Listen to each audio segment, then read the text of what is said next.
अच्छा, जिसको ये लगता है कि देखिए जो प्राइवेट कंपनीज हैं बहुत अच्छा काम करती हैं और जब प्राइवेटाइजेशन होगा तो बहुत सारी चीज़ें देश के अंदर सुधरने जा रही हैं, तो एक रियल टाइम आपको एक एग्जांपल देने की कोशिश करता हूँ। पेट्रोल का इस्तेमाल तो आप करते होंगे, अगर नहीं करते हैं तो किसी को जानते होंगे उस पेट्रोल का इस्तेमाल करने लायक वाहन उनके पास होगा, गाड़ी, मोटरसाइकिल, स्कूटी, ये तो होंगी सब चीज़ें। उनसे बातचीत तो करते होंगे आप। आपको एक बात समझ में आई होगी कि बहुत दिनों से सुनने में मिल रहा है कि यार रिलायंस के पेट्रोल पंप बंद हैं, कुछ प्राइवेट पेट्रोल पंप बंद हैं, कुछ सरकारी पेट्रोल पंप बंद हैं, पता नहीं क्या हो गया। रशिया और यूक्रेन के समय से युद्ध चल रहा है, तब से बड़ी समस्या आ रही है। भोली पब्लिक उसको समझ में नहीं आ रहा कि हो क्या रहा है। यही मैं आपको चाल ढाल बताता हूँ क्या होती है। सरकार थोड़ा जल्दी अगर उठ जाए ना, सकारात्मक तरीके से अगर सरकार काम भी करे तो बड़ा अच्छा लगता है। लेकिन जो सरकार ने डिसीजन अब लिया है वो ठीक है, लेकिन काफ़ी लेट में लिया है। अब आपको पता होना चाहिए कि रशिया से हम बहुत बेहद सस्ते दाम में क्रूड ऑयल को खरीद रहे हैं, बहुत बेहद सस्ते दाम में। अब आपको ये महसूस हो रहा होगा कि अच्छा रशिया से मिल रहा तो हमें भी सस्ता मिल रहा होगा। अभी सरकार ने एक्साइज ड्यूटी घटाई थी, ये घटाया था, वैट भी घटा दिया था, तो हमें सस्ता मिल तो रहा था। अरे साहब, कितने पेट्रोल पंप आपको बंद मिले।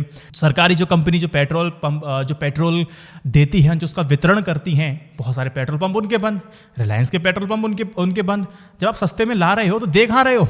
तेल के दाम लगातार इंटरनेशनल मार्केट में कम होते जा रहे हैं, लेकिन भारत में आप देखिए सबसे बड़ी तेल मार्केटिंग कंपनी इंडियन ऑयल के तकरीबन 130 पेट्रोल पंप बंद रहे हैं। भारत पेट्रोलियम के 50 से ज़्यादा पेट्रोल पंप बंद रहे हैं। क्यों रहे हैं? क्योंकि तेल की कमी है। इसके बावजूद तेल मार्केटिंग कंपनियां इससे इनकार करती रही हैं कि कहीं भी तेल की कमी नहीं है। असल में पिछले करीब 2 से 3 महीने से सरकारी और निजी पेट्रोल कंपनियां ऐसे माहौल बनाने में लग गई हैं कि कच्चे तेल की कीमत बढ़ने से उनका जो खुदरा जो कारोबार है ना, उसमें काफ़ी ज़्यादा नुकसान हो रहा है। उनके माहौल बनाने के बावजूद सरकारी कीमतों में बढ़ोतरी करने की इजाज़त नहीं दे रही है। लेकिन आपको ध्यान तो है ना कि भारत में तकरीबन 82,000 के करीब पेट्रोल पंप हैं, जिनमें से 7,000 से ज़्यादा प्राइवेट कंपनियों के हैं। इनमें से ज़्यादातर पर आपूर्ति कम हो गई है या फिर बंद कर दी गई है।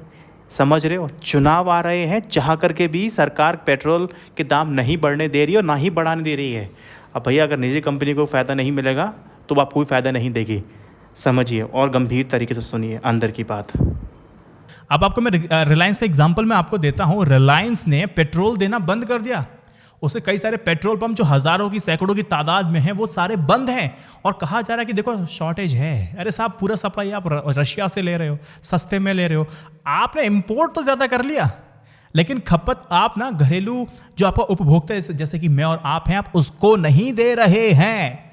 आपने क्या करना शुरू किया? रशिया ने पेट्रोल तो आपको दिया, लेकिन रशिया ने आपको क्रूड ऑयल तो दिया, और रशिया ने साथ ही ना यूरोप के जिसमें 28 देश आते हैं उनका भी पेट्रोल और उनका क्रूड ऑयल उनको देना बंद कर दिया।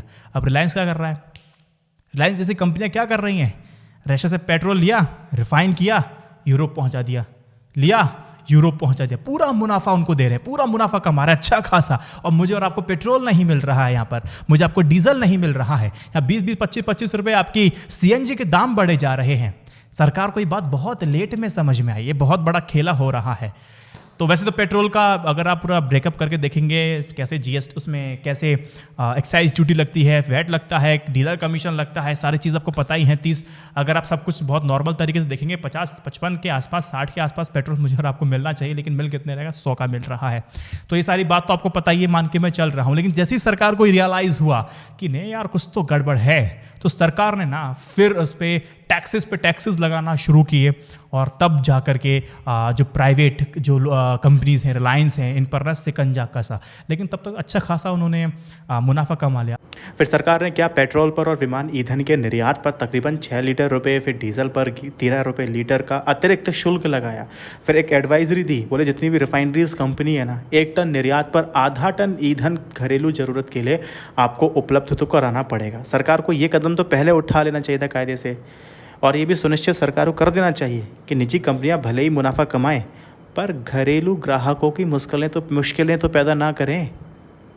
एक तरफ तो अंतर्राष्ट्रीय बाज़ार में जो क्रूड ऑयल है, कच्चा तेल है, वो महंगा हो रहा है, दूसरी ओर घरेलू मांग बढ़ रही है और सरकार कीमतें नहीं बढ़ने दे रही। तो इसीलिए प्राइवेट कंपनीज और जो सरकारी कंपनी है वो इस तरह के बीच के रास्ते निकालती हैं। अब सरकार क्यों कहती है कि पिछले साल के मुकाबले तेल की मांग 50% बढ़ गई है?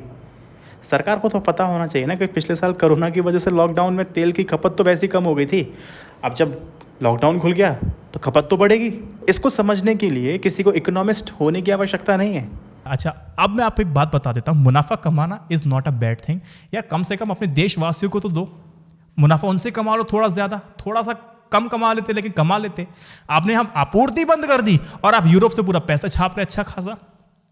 कम से कम हमें तो कुछ, यानी कम से कम इंडियंस को तो फायदा मिलना चाहिए था। आपने यहाँ की सप्लाई कट की, सारी वहाँ कर रहे हैं। तो इस तरह से ना ये सोशल रिस्पॉन्सिबिलिटी और जो आपका बिहेवियर था थोड़ा सा, यही चीज़ है। आप लोग बहुत बेहतर काम कर रहे हैं, बहुत सारे कॉर्पोरेट्स हैं यार, आप लोगों की कंपनीज खड़ी हैं, बहुत सारी पेरेंट कंपनी है, बहुतों को नौकरी मिलती है, पूरा रोजगार मिलता है। लेकिन कम से कम जब ऐसी बातें आपकी तरफ से जब की जाती हैं, फिर हो जाती हैं, यही चीज़ हाईलाइट होती है। और यही प्राइवेटाइजेशन का लेकर के जो खिलाफ जब माहौल बनता है, तो सामने वाली पब्लिक चाहते हुए भी ना चाहते हुए भी, जाने अनजाने में विरोध करना शुरू कर देती है। कुछ यही कारण होते हैं। एक जो बन चुका है ना दिमाग में, क्या प्राइवेट मतलब सब बर्बाद कर देना, लूट लेना, खसोट लेना, ये सारी बातें बिल्कुल वो तरोताज़ा हो जाती हैं दिमाग के अंदर कि यार होता तो सब यही है, सरकारी सरकारी होती है और प्राइवेट प्राइवेट होती है। सरकार जागी लेकिन लेट जागी, कंपनी प्रॉफिट कमाए लेकिन मेरे और आपके ना उस पर ना कमाए, कट करके सब कुछ। आपके लिए नहीं होगा क्योंकि मुनाफा बहुत ज़्यादा नहीं हो रहा, लेकिन वहाँ होगा यूरोप में। अब आप कहेंगे कि फिर, अब आप ये कहेंगे कि ये रिलायंस है जो बड़ी बड़ी कंपनी है और सरकारी जो कंपनी है, ये रेट क्यों नहीं बढ़ा देती है? क्योंकि गुजरात में अभी चुनाव होने वाले हैं, सरकार के सख्त आदेश है कि अभी आपको रेट नहीं बढ़ाने हैं, सत्ता गिर जाएगी, सत्ता गिर जाएगी, हालत ख़राब हो जाएगी। तो इसलिए आप रेट सरकार बढ़ाने दे नहीं रही है और ये बढ़ा नहीं सकते हैं। अब बढ़ा नहीं सकते हैं तो आपूर्ति तो कम कर सकते हैं, निर्यात करना शुरू कर दिया उन्होंने। तो ये खेल है, सरकार के दबाव में कर तो कुछ नहीं सकते लेकिन आपूर्ति कम करके दूसरों को भेज सकते हैं, बस वही खेल चल रहा है। Thank you so much. अभी पसीना आप जो देख रहे हो ना, ये एनसीआर में बहुत कॉमन है। Thank you.